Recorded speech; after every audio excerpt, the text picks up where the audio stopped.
Bawat araw, tayo'y humaharap sa mga nangyayari sa lipunan. Mga pangyayari na nakakaapekto sa ating lahat. Mga pangyayari na kailangan tayong makialam.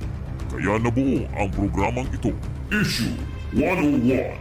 Tumatalakay sa mga issue ng ating lipunan. Mga issue na dapat nating pakialaman. Mga issue na may malaking kaugnayan sa ating kapaligiran. At mga issue na may kaugnayan sa ating gobyerno. Issue 101. Narito ang inyong tagapagsalita. Issue 101. Your way. Senior Simon. Senior Simon.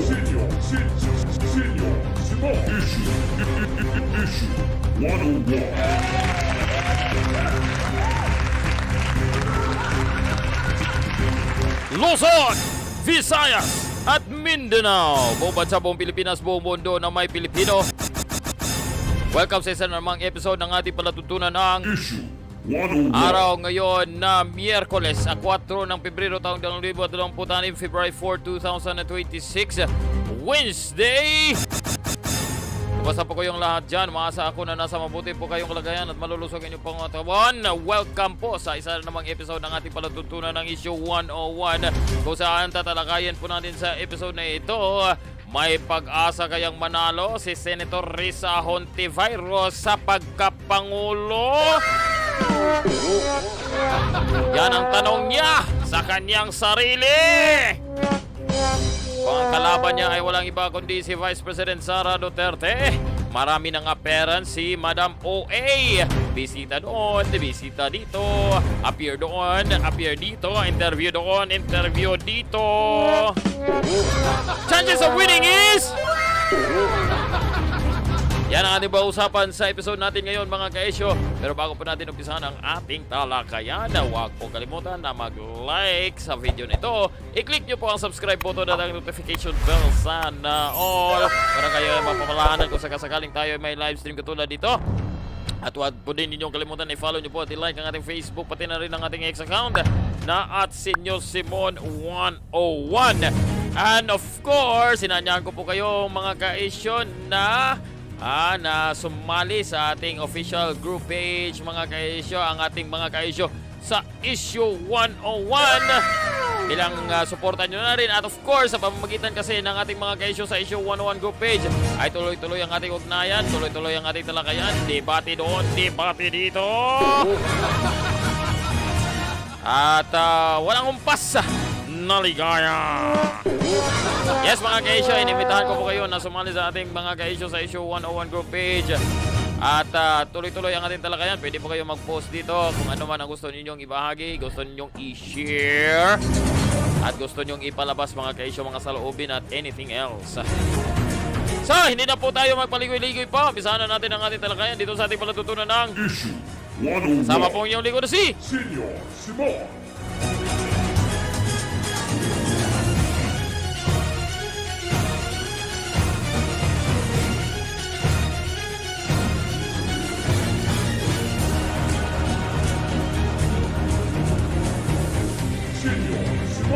Okay, wala nang atrasan to, ha? Madam Jose, Madam Jose? Madam Risa Hontivirus. Kasi sabi dito mga ka-isyo, no? Tatakbo akong presidente kung pipiliin ng nagkakaisang oposisyon. Okay. So, handang-handa na ba si Madam Risa Hontivirus, mga ka-isyo? Dahil marami na siyang appearances, mga ka-isyo. So yan ang ating pag-uusapan. Pero bago natin pagtatalakayin yan, mga ka-isyo, kumustahin natin kung magkano ang trust rating. Kasi sabihin, mga ka-isyo, sa balitang ito, tumaas. Tumaas, mga ka-isyo. Ayon dito, social weather station, ito, mga ka-isyo, na social weather station ito na stations. Ito naulat, mga ka-isyo, kung saan sabi dito na ang net satisfaction ng Pangulong Bongbong Marcos ay nanatiling neutral. Bahagya lang daw itong kumilos, mga ka-isyo. Umakyat ng 2 puntos. Mula -5 noong Setyembre 2025, ito ay umakyat ng -3 mga kaisyo. Still negative pa rin mga kaisyo. Sabi sa ulat na to, the National Weather Survey of November 24 to 30, 2025, the most recent quarterly national survey ng SWS, natuklasan na 40% ng adult Filipinos are satisfied habang 17% ang undecided at mayroong 43% dissatisfied ng kanyang performance. Ibinahagi ko lang ito kasi sa inyo mga kaisyo kasi ang bahaging ito, this part here is very interesting, itong graph na to. Kung saan nagpapakita ng trend ng mga pangulo mga kaisyo. Mula kay Corazon Aquino hanggang kay Marcos Jr. Na kung saan makikita natin na sa lahat ng mga pangulo na nakalagay dito mga kaisyo, ang natatanging mataas ang satisfaction rating base sa SWS survey mga kaisyo ay walang iba kundi ang dating Pangulong Duterte. Makikita nyo dyan mga kaisyo. Ito kay Corazon Aquino, pababa. Kay Ramos, bumaba pero umakyat ulit pero nasa average lang. No, hindi nga umaabot ng mas mataas pa sa positive 50. Yung pinakamataas niya mga kaisyo. Pagkatapos ng bumaba ang kanyang rating. Habang of course kay Estrada bumaba, kay Arroyo negative, kay Aquino bumaba, pero kay dating Pangulong Duterte mga kaisyo, My God, I hate trucks. Ano ulit ba dating Pangulong Duterte? My God, I hate trucks. Ay nanatiling mataas. Siya nga ang may pinakamataas na satisfaction rating mga kaisyo nang bumaba siya sa pwesto. Itong kay Bongbong Marcos na -3 sa kasalukuyan. Sa tingnan natin mga kaisyo dahil may 2 taon pa siyang nanatili mga kaisyo, 27 and 28 next year mga kaisyo. Now, going back to Risa Hontivirus mga kaisyo, dahil parang tuloy-tuloy niya. Tuloy-tuloy na mga kaisyo. Marami na kasi siyang mga interviews, marami na kasi siyang appearance, so maaga na siyang nangangampanya sa madaling salita mga kaisyo. Ito mga kaisyo, nang tinanong siya ng dito tayo magsimula. Ito unahin natin to. Kasi sabi sa ulat na to from Inquirer.net, opposition, Marcos new unity team in 2028. Babasahin natin mga kaisyo, pero balikan natin itong live. Hindi pala ito live. Itong tanong mga kaisyo kay Senador Hontivirus nang tinanong siya kung ano ang kanyang pananaw or ang kanyang tingin mga kaisyo. Kung siya ba ang matatalo ba niya? Ang term na ginamit dito ay slay. Kung matatalo ba niya si Vice-President Sara Duterte mga kaisyo pagdating ng panahon, pagdating ng eleksyon 2028.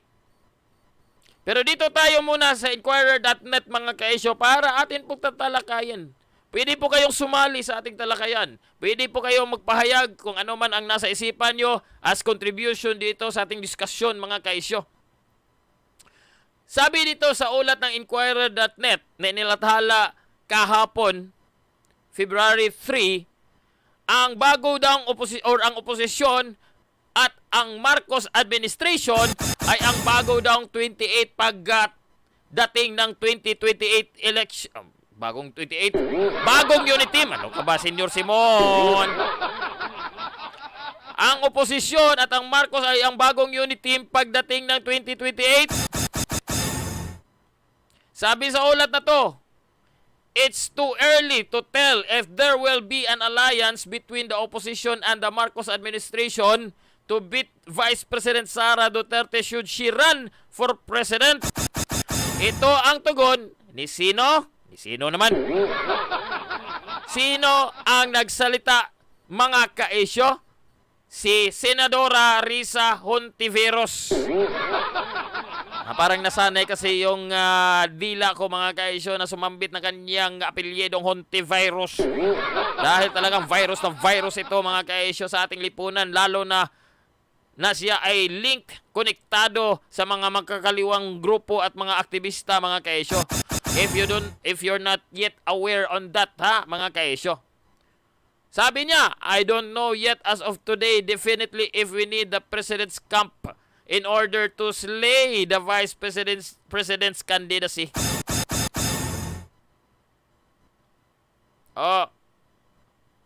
Hontivirus is among whose names are being floated as the opposition standard bearer in the 2028 presidential elections.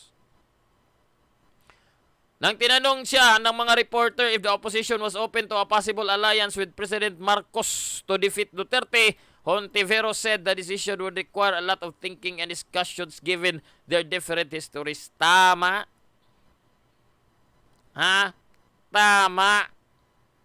Sabi niya dito, the opposition search for its standard bearer, however, still ongoing, with talks being held with civil society groups to push their advocacy and achieve unity. Ang atin lang po dito, mga kaisyo, dahil opposition daw sila, sila daw ang opposition. Anyway, sa Senado, Sumali si Hontivirus sa majority kaalyado ng Marcos administration. So, ibig sabihin, mga kaisyo, dahil sumali siya sa majority, sumali siya sa Marcos administration allies, ibig sabihin, she is no longer the opposition or part of the opposition. She is already part of the administration. Nakuha niyo po, mga kaisyo?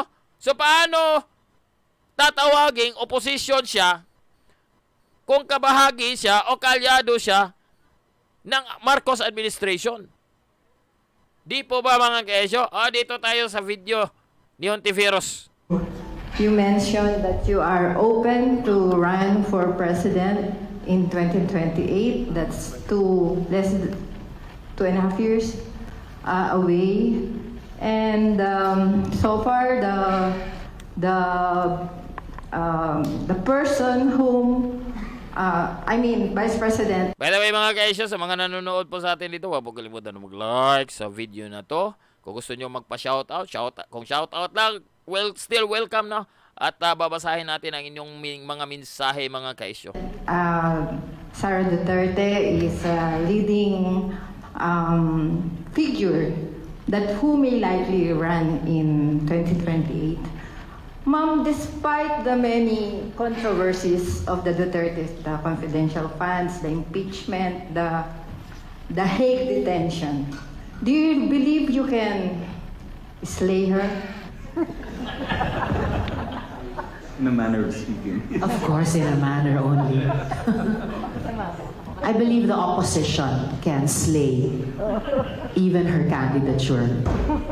Ang tanong kasi ng reporter, sino bang nagtatanong dito, mga kaisyo? Probably a reporter.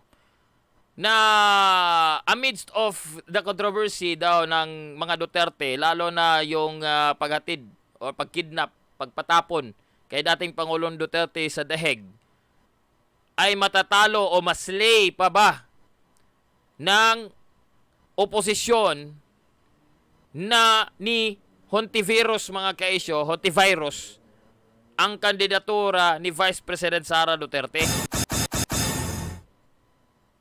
Ang sagot ni Risa Hontivirus dito, mga kaisyo, ay pwede daw talunin nila si Vice-President Sara Duterte.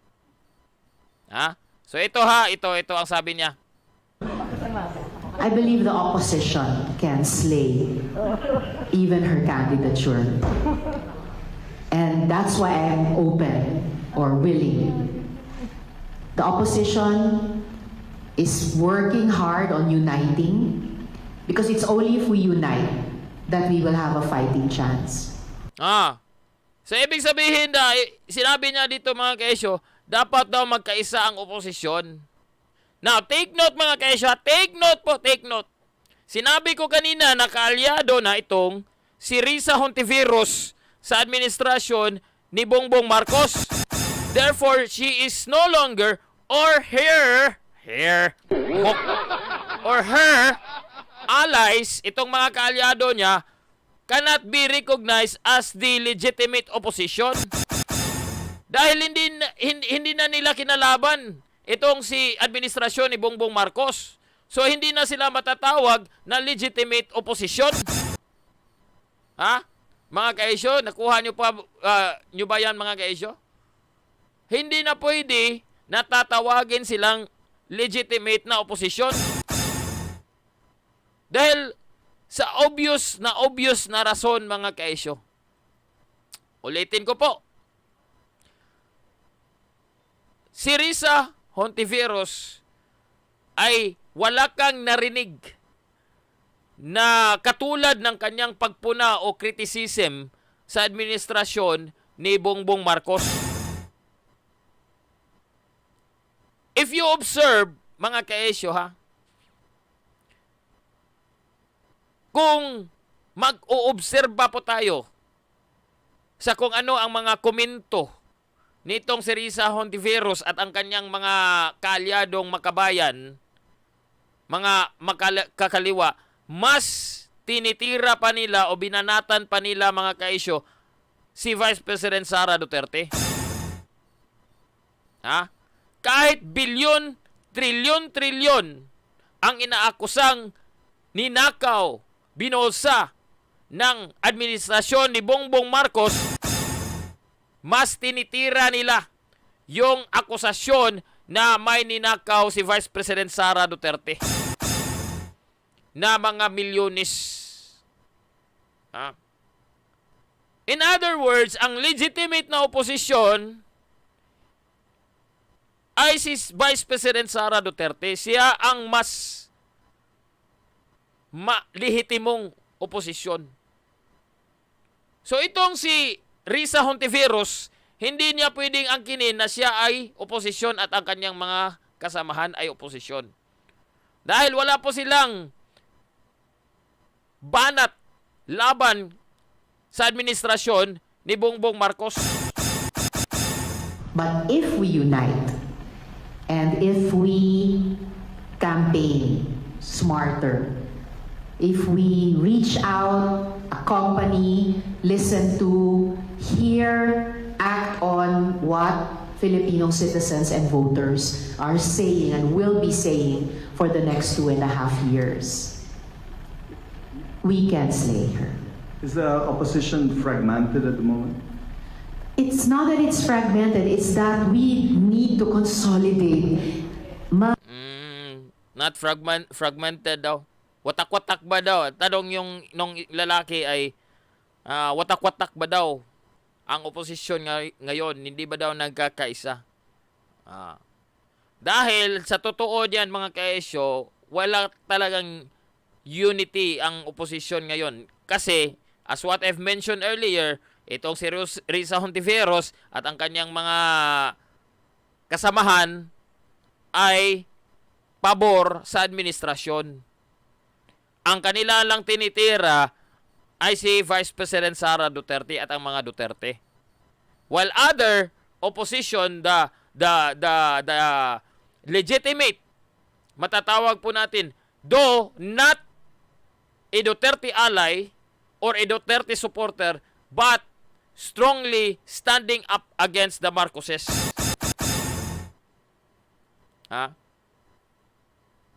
Yan mga kaesyo. Now, speaking of chances of winning, kasi isa kasi itong titingnan natin. And of course, sa mga darating pong panahon, atin pong uulitin, lalo na sa panahon by the year 2027 mga kaesyo, during the filing of the Kasi hindi pa natin masiguro mga kaisyo kung talagang tatakbo ba itong si Hontivirus, lalo na kung makikita ang mga kaisyo ang kanyang rating na walang support. Alangan namang mag-aaksa siya na aaksa. Ano ba to? Mag-aaksaya sa ng panahon at oras, pera at oras mga kaisyo. Malima na lang kung mayroon siyang mga mayayamang supporter. Ha? So, mas makaklaro po natin pagdating ng panahon, no, during the filing of candidacy in 2027, no. Sa susunod na taon yan mga kaisyo. Pero itong mga yaw-yaw niya, lalo na itong mga pagsuporta niya sa impeachment laban kay Vice-President Sara Duterte, it is an obvious statement na gusto niyang may magkaroon ng perpetual disqualification from holding office si Vice President Sara Duterte dahil hindi niya matatalo ang Vice President mga kaisyo, si Vice President Inday Sara sa halalan. That is the obvious reason mga kaisyo for this impeachment. Otherwise, hahayaan nila mga kaisyo. If they want to expose the Vice President na mayroong mga ninakaw na ganito, mayroong mga ninakaw na ganito, then do it. Expose her. Pero kung isasalang nyo si Vice President Sara Duterte sa walang kakwenta-kwentang impeachment, it only proves na hindi nyo siya matatalo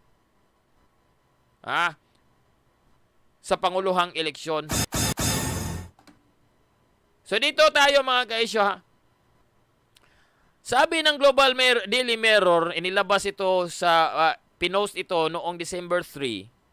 Sabi dito, VP Sara Bongo dominate WR survey for 2028. Vice President Sara Duterte and Senator Bongo are the Filipinos' top choices for President and Vice President respectively in 2028 election. Yan ang tugon, yan ang lumabas na resulta ng latest survey ng WR numero researches. Research, hindi pala researches. Take note po ito mga kaisyo. This was published in December 3. Okay. So in a press briefing on December 3, WR presented their Philippine Public Opinion Monitor Issue 5, Volume 2025, which contained results of their November 21, take note po ito. Ito po ang mas pinakahuli so far na survey result na ang sinorvey tungkol sa possible sino ang mga nangungunang kandidato para sa 2028 election, presidential election. So November 21 to 28 ito daw ang survey na to. So for presidential survey, sabi dito lang tayo sa presidential Duterte ay nakakuha ng 33.1% mga kaisyo as the number one contender for the presidential position. 33.3%. Ang sumunod niya na pumapangalawa ay nakakuha ng 13.4%. Sino? Si Raffy Tulfo. Saan makikita si Risa Hontivirus mga kaisyo? Na atat na maging Pangulo? At excited siyang tumakbo bilang Pangulo? Nakakuha siya mga kaisyo na saan ba? Hindi natin makita. Nasaan ba yun? Nabasa ko yun kanina. Ito. Batula dito si Risa Hontivirus. Kasi okay, balik. Rounding up the list, Senator Bongo 4%, Robin Padilla 3.3% for 4th place. Tapos 5th place si Senator Grace Poe 3.3%. At sandali lang.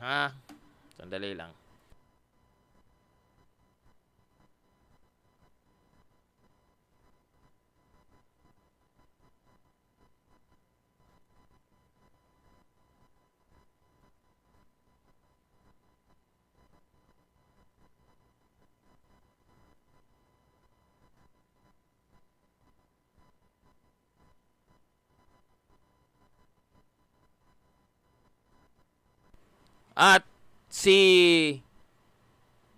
nasaan na ba ako? Ayun, wala.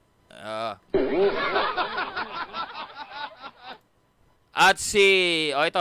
ito pala si Risa Hontivirus. 2.4% pampito.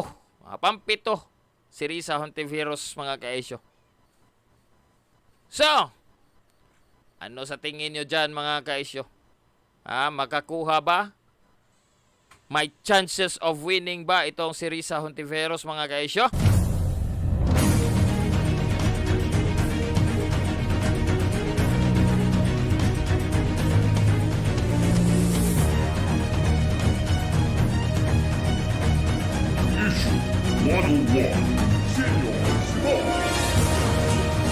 Ay, pinakita lang natin sa inyo, mga kaisyo, kung ano ang latest survey base sa latest survey pala. Ang probability. Tingnan natin sa mga darating na panahon, mga kaisyo, kung may chances of winning ba si Risa Hontivirus. Tatapusin natin ang ating talakayan, mga kaisyo, para sa ating palatuntunan ng issue 101. Babalik tayo para sa karagdagang talakayan sa ating palatuntunan na ito. Hanggang sa muli, ito po ang inyong lingkod na si Pansamantala po muna mamahalang para sa palatuntunang Issue 101. Tandaan, mas lamang ang may alam. Bye-bye!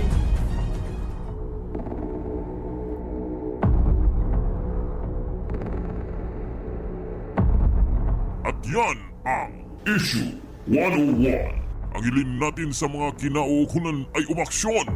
Hanggang sa susunod, maraming salamat sa inyong pagsubaybay.